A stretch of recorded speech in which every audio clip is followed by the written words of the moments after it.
In an ever-evolving digital landscape, for your business to thrive, you must adapt or die.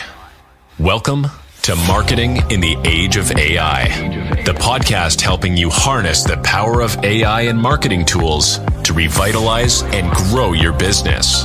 And now here's your host, marketing expert and author of Authentic Marketing in the Age of AI, Emanuel Rose.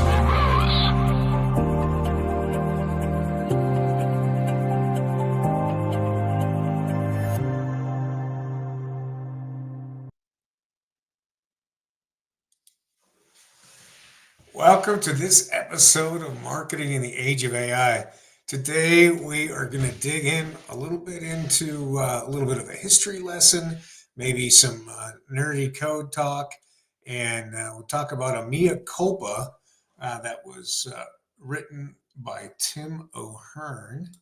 And Tim is a senior software engineer specializing in platform automation. He has a rich background in quantitative finance, having worked as a C++ platform engineer, DevOps engineer, and trading systems engineer. He's also an entrepreneur and freelance writer, recently publishing his book, Framed, A Villain's Perspective on Social Media, which explores the lesser-known aspects of social media.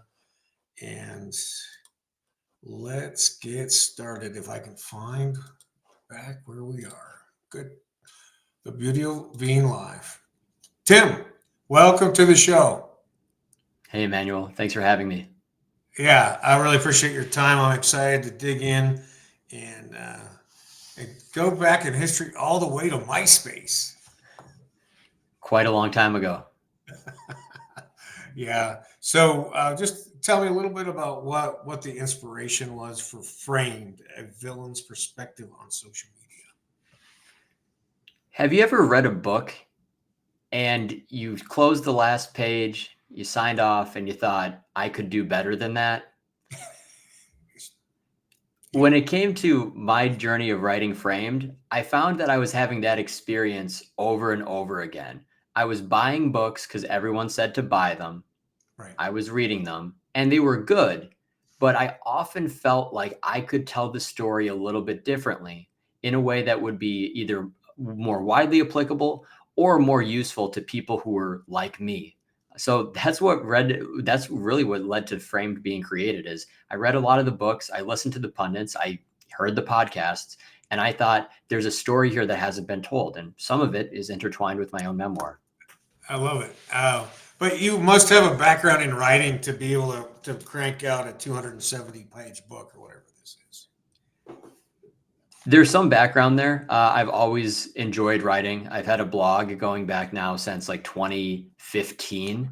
And I addressed this in the book in a few places. Like, yeah, I was the original person writing random stuff on MySpace, on Reddit, on Medium, on all these sites, some of which we've forgotten today. I've also done some sports journalism more recently. So in addition to being a software engineer, there's definitely been this interest in writing, but getting it to the level I did took basically years of practice and frankly, very, very harsh, like self-reflection and feedback as well. Yeah, well, so that's interesting. Usually, maybe we don't picture engineers as having that storyteller side also. So that's unique in the way you approach things. Yeah, thank you. Yeah. So just give us a 30,000-foot view for the people listening on what Framed, what the premise of Framed is, your story. I'm 30 years old, which means I grew up in the 1990s. I grew up with the internet, with video games, and with basically no parental controls over anything I did on the internet. I then took some of the things I admired and chased some of these, vectors for chasing profit, and went to college to learn how to write computer programs. I went to study computer science. I then used that knowledge to, of course, get a day job.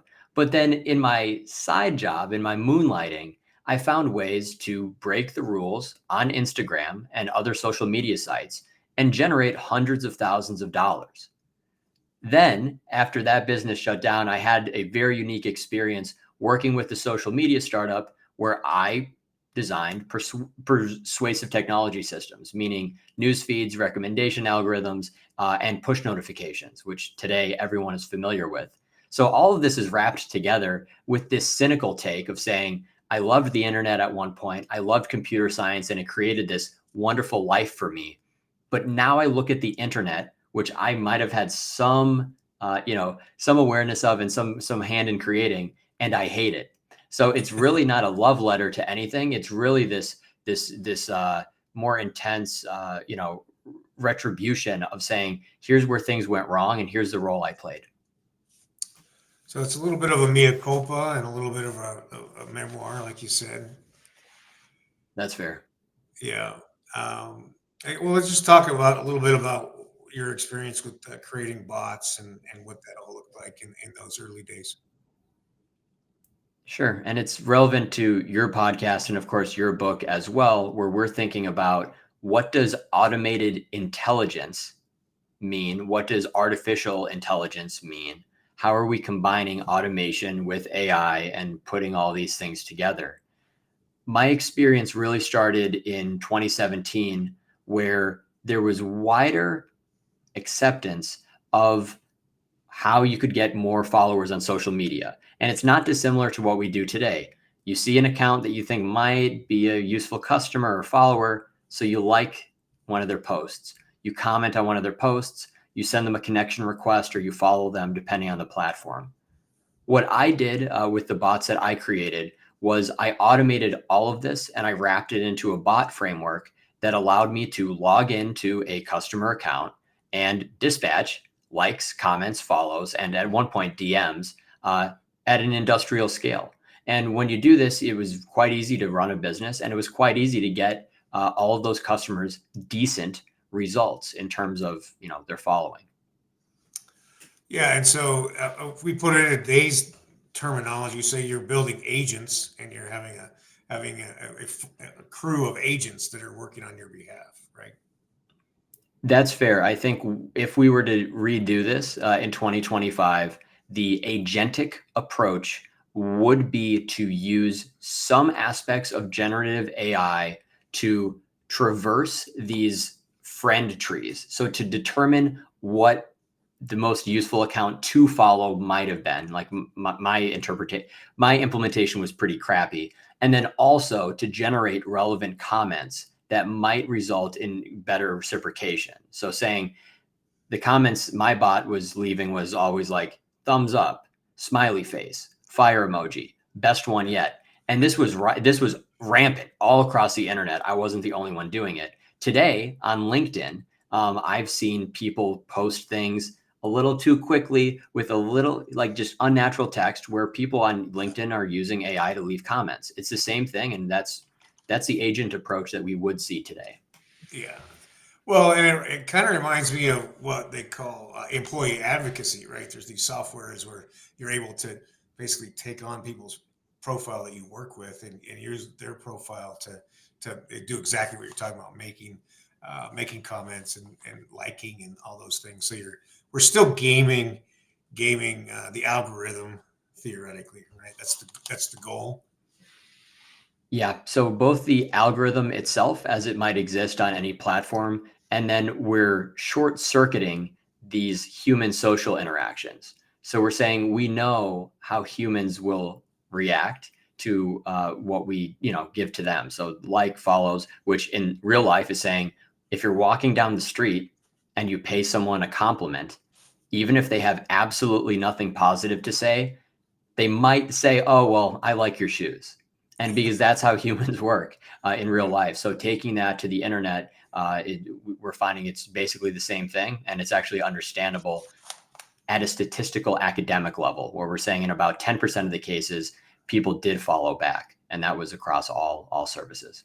Well, and that was even one of the recommendations for early on in Twitter was if you get followed, you follow somebody back reciprocally, right? And that way you're adding to the network. If they're bots, it's a whole different story. And it can be hard to tell, but these social contracts, which existed as far back as MySpace, they have not changed very much. The only difference is that on MySpace, you would explicitly state your intent. So you would look at someone's account, you would friend them, and you would leave a comment on one of their pictures. And you would then sign off by saying PC for PC, which meant picture comment for picture comment. So you were inviting that person to comment back on your picture. Today, we would say that this is ridiculous because there is an implicit social contract that if you get a comment on one of your pictures, you probably owe that person a comment either today or next time they post something. It's really all the same. It's just, it's become much more ingrained that we don't ever say comment back on my stuff. Yeah. Now, well, we've habituated that process, right, over the last 15 years or however long it's been. So I guess you're working in the day and working in the night. You're doing computer science. You're building these botnets and these crews of AI or of bots. Kind of what was the wall that you hit where you decided, oh, maybe this isn't how I want to spend my time? If the money was still flowing, I probably would still be spending my time there, if not more. And that's the truth where, as much as I can say, oh, it's a reversal, oh, I've changed myself, the truth is that, like, most people are defined by the things they won't do for money. And the truth is that if I was desperate to pay my rent today, this is the main area I would go back into, which is violating terms of service, likely on a social media platform, and extracting more profit than I deserve to make. So for me, the wall that we ran into at Shark Social, which is the code name I use for the business, was that we were simply not able to get customers the same results as we once had. And this was because Instagram was very well aware of what was going on. Researchers from within Meta had published studies. They had gone in with honeypot accounts and they had actually reverse engineered what services like mine were doing, which made it very, very easy to, follow our footsteps. And that was the name of the study. It was called Following Their Footsteps. So the problem is that they were able to turn the screws in ways that we simply were not able to keep up with. And we had to make the decision between shutting down outright or continuing to operate a business that didn't work for 80% of people, just keeping it going until our Stripe account got shut down. I'm sure there were tens of Stripe accounts that got shut down. Ours never did, because in the end, we did choose the more righteous path of shutting down and refusing any new customers. Yeah, well, that's interesting. I guess, what do you see the correlation between the bots and the agents, and how people are using them for both correctly and authentically, and then also how they're using them in more devious ways? It's very funny because some people will see agents today. People have contacted me. I've spoken on other podcasts, and people are conflating this AI, some of the AI aspects, with things that were automatable and known almost 10 years ago. So Right. certain aspects of, okay, you have this special agent workflow that's built on a foundational AI model. We understand that we're talking about tooling. So it's taking this baseline intelligence and training and saying, oh, but it can actually query Instagram friends. It can actually query Instagram comments. It can actually leave comments. Like, that's a valid use case for these agents. But the point is that a lot of the baseline intelligence and the functionality existed 10 years ago. So the Sure. correlation is that when we're seeing it today, it really is a reskin of the same practices we saw, except a little bit more intelligence. And because it's now with the flashy AI branding, so many more people are doing it, because the idea is that all of the coding is abstracted away from you. All of the technical aspect is abstracted away from you. You don't even have to worry about writing English. At least when we did it, we had to come up with the comment text. You don't have to do Right. that anymore, right? Right. So that's it. It's definitely a new wave. But the point is that a lot of these agents are not scaling beyond local use. And the reason is that because of what happened 5 years ago, 10 years ago, the restrictions are much worse. So that's why we're seeing more agents on LinkedIn, but there aren't that many Instagram agents, certainly not agents that are able to be scaled. You can maybe run it on your account, but you couldn't run it on 100 customer accounts. Right. And then we've been seeing also that on X, they've been fighting the fake accounts also. What do you think about that? X has been very interesting. It took me so long to write my book that I had to rewrite an entire chapter, which was called Influencers Verifying Them. Why Twitter and X are so crucial to understand is that Biz Stone, who was one of the founders of Twitter, he was the inventor, the person who announced the blue check mark. And it was called the blue checkmark experiment, essentially, because Twitter was facing legal action from some sports figure who didn't like the content posted by a parody account. That was the whole basis to it. So I talked about the evolution of the blue checkmark from pre-Twitter, meaning like what a badge was on the early internet, Right. to Twitter, and then to this crazy black market that we had where people were doing all these types of things to seem important enough to have the blue check mark and pay up to $10,000 to get them. Then why I had to do the rewrite is because, of course, Elon bought Twitter. He made a lot of allegations, which I believe are true as far as fake accounts. And then everybody decided we're just going to charge users for these blue check marks. We're going to undercut these PR services charging $10,000 or $15,000, and now you can just get it for $8.99 per month. So it's really, really important, and that's an important thing to call out.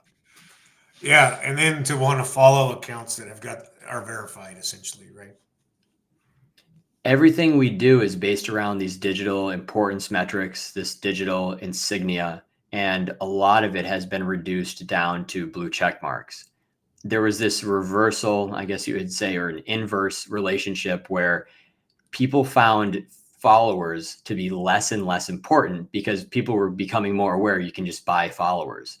Right. But you actually had to take some serious steps and risk some serious money to try to get the blue check mark. So for a while, people would say, oh, you have 200,000 followers, but you don't have a blue check, you're a fraud.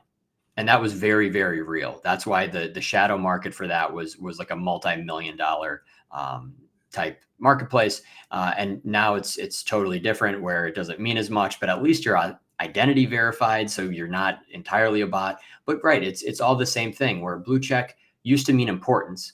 And now it means whoever did the authentication at least wasn't a bot and they had a real ID card that they were able to share with the platform. Yeah, I love it. So Framed, you released this book in was it like March? Was it around there? Yeah, so it was the last day of February, and then the paperback copy, which I know you have, was early March. Yeah. And so talk a little bit about some of the marketing tactics that you've used to gain interest from readers. When I published this book, of course, I self-published it. I was so certain that I would not go back to this black hat marketing. So, for example, some of my peers in this space have purchased fake Amazon reviews, and it's very, very obvious if you know what to look out for. There are other ways I could pitch what the book actually contains in a way that would result in some misleading advertising. I chose not to do either of these things. And I've also really pumped the brakes on pure influencer marketing because I'm a critic of it. Now, ironically, I can tell you today that I have done some influencer marketing specifically for book reviewers, specifically in the 2 to 20,000 follower space. So quite small. Yeah. And I will say that every dollar spent there has had a positive return on investment. That's the ironic part. Whereas for other advertising venues, it hasn't quite been as good. For me, this is a special book, but it's not a book that people are searching for with intent. You don't log onto the internet and say, okay, what's the latest? There's basically 2 or 3 books like this published every month. And unfortunately, mine was, sandwiched between, Careless People as well as Super Bloom. And also, I guess we could say the Palantir guy's book as well. So it's really, really tough to stand out as like an indie author here. But the sales numbers kind of show that like I've actually outsold some of these books in the specific niche social aspects of the internet, because I really fixated on that. And that's what the book is doing best. So even as of today, it's a #1 bestseller in the Kindle format, not in the paperback format there. So these are some of the things I did. And I'm also proud that I followed the true path there. All right. Well, I think that's cool. Obviously, besides influencer marketing, you're also participating in podcast guesting. And what have you learned about that whole process and the value benefit of that? I've really enjoyed podcasts, and I think a lot of my small fan base, people who have been following my blog for almost a decade, they say, you speak basically the same way that you write. And that's Nice. really special, because to Yeah. also hear my parents say this, they're like, we knew you as a writer. We've never seen you basically give a lecture like this. So to break it down into a podcast format where guests like you, Emmanuel, you know what you're talking about. And that's what's so important. It's not just me dictating what I know. It's saying, hey, here's the book, here's some of the pros, the cons, and these different conversation topics. The discussion is really, really good. And it's been a really positive thing. But also, I've realized that some podcast hosts rely too heavily on AI to do like talking points. And some of them have done shady things to boost their own metrics. You haven't, but other ones, you can pull any of these accounts into Social Blade and you can Yep. say that, hey, that's a, you can just tell that some of these people who are interviewing someone who has come out and said, don't buy followers, you can tell that they've bought followers and they don't want anybody to know. So that's a great irony. Yeah. Yeah. Well, the vanity metrics have followed us all the way through, and Right. my thing is a little simpler, I guess, in that I'm looking for real connection with humans. And I appreciate the time and energy that you put into this book, because I know what it takes to create something like this. And it's an interesting story in terms of your self-reflection on what you were doing, and even your desire to still do it if the money was right. So Sure. the push pull is interesting, and you show up as an interesting person, and that's why I want to know what in the world is next for Tim O'Hearn in the next 12 months. Well, I appreciate that. It means a lot that you read the book and, formed your questions around it. It means a lot to me. For me, I think about the future, and yeah, I live here in New York City, and the book sales don't pay my rent, at least where I live in New York. And for me, I left behind my day job to really go all in on the marketing, of course, the podcast guesting. And now the main focus is getting the audiobook out. So focusing on the rest of the summer of actually learning how to speak in a way that is sufficient for a professional narrator. And then doing the engineering and putting it out. Beyond this, based on how other conversations are going, I am going to go back into software engineering, but in a much more honest space. So I look forward to making that announcement at some point. And who knows, Emmanuel, at some point in the future, we all want to write the next book, but I need a little bit of a break. Yeah, it is. It's like giving birth, and like for instance, my book is 3 years old at this point, and I really need to do a second edition, but I've got no desire to go back and Yeah. do that, right? Because it's like that part's done. But so yeah, you've earned your break. You're gonna voice your own audiobook. That's cool. Yeah. I love that, and look forward to helping you promote that on Audible, I would imagine. Mm-hmm. Yeah. Well, Tim, any last words before we sign off here? Emmanuel, it's been a pleasure to be here. I really appreciate it. And I was looking forward to this one for a long time. Oh, that's great. I really appreciate that. Tim O'Hearn, Framed, the Villain's Perspective on Social Media. It's an interesting, introspective review of the internet and some of the darker sides of things. And I appreciate your time, and thanks for spending some time with me talking about it, Tim. Thank you. Yeah, you bet. We'll see you soon. Well, it is an interesting read. in terms of the history of the internet, and then some of the ins and outs of fake followers, and the ethics of the internet, and some of the psychology of how things happen to us when we're on the internet.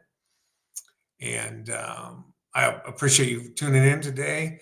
I hope that you spend some time reviewing AI tools out there in the marketplace, finding one or two to test, buy some time back through software, and then use that time to go and spend with your friends, your family, and to get outside and go for a walk in the natural world.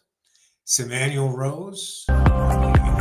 Thanks for listening to Marketing in the Age of AI. Be sure to subscribe wherever you heard this podcast so you never miss a future episode. Your copy of Authentic Marketing in the Age of AI is available at Amazon.com or EmanuelRose.com. You can also connect with Emanuel on LinkedIn. Thanks again for listening, and we'll see you next time.